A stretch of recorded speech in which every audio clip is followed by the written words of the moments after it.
यांनी देशभर भ्रमण करून मठांची स्थापना केली. ती केवळ पूजेसाठी नव्हती, तर विखुरलेल्या देशाला एकत्र बांधण्यासाठी होती. हे तुम्हाला मान्य आहे का? आजचे जे आमचे मठ आहेत, आमचे शंकराचार्य आहेत आणि आमचे धार्मिक नेते केवळ परंपराच्या नोकरीत गुंतलेत.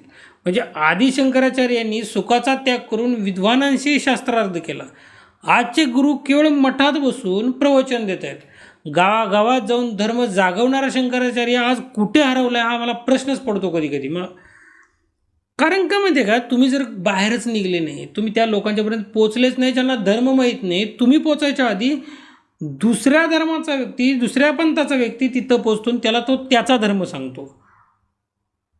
आणि हा हिंदू धर्माचा सर्वात मोठा विनाश होतो आहे. कारण का आपले धर्माचार्य त्यांचं कर्तव्य ते त्यांचं कर्तव्यच करत नाहीत. लोकांच्यामध्ये धर्म वाढीस लावण्यासाठी तुम्हाला लोकांपर्यंत पोचावं लागेल. आणि जर तुम्ही पोचण्यात फेल असाल तर धर्म हरणारच आहे. त्याचं गणित काय माहिती आहे का, कथावाचकांच्या मंडपात जी लोक येतात ती लाखो लोक जमतात. एक कथावाचकाच्या कथा ऐकायला लाखो लोक जमतात, पण धर्मासाठी रक्ताचं पाणी करण्याची वेळ येते तेव्हा हे लोक कुठे असतात? आपण धर्माला केवळ मनोरंजन बनवून टाकले. भजन कीर्तन आणि प्रवचन ऐकून जीवन उद्धारेल असं वाटतं, आपल्याला वाटतंय. पण अकार्यक्षम माणसाचा उद्धार देव तरी कसा करेल सांगा मला? ज्याला कर्मच करायचं नाही त्याला यश तरी कसं भेटेल? अर्जुन युद्धातच उतरला नाही तर त्याला राज्य कसं भेटेल?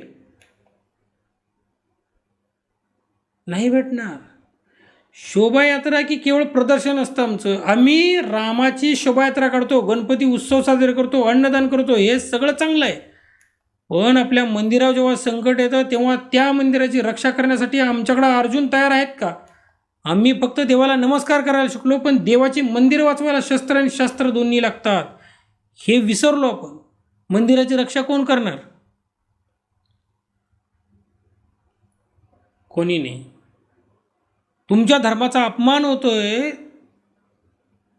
तो होऊ नये म्हणून तुम्ही काय करणार? तुम्ही काही नाही करत. हे लक्षात घ्या. ज्याची गरज आहे आपल्याला ती गरज पूर्ण करावी लागेल.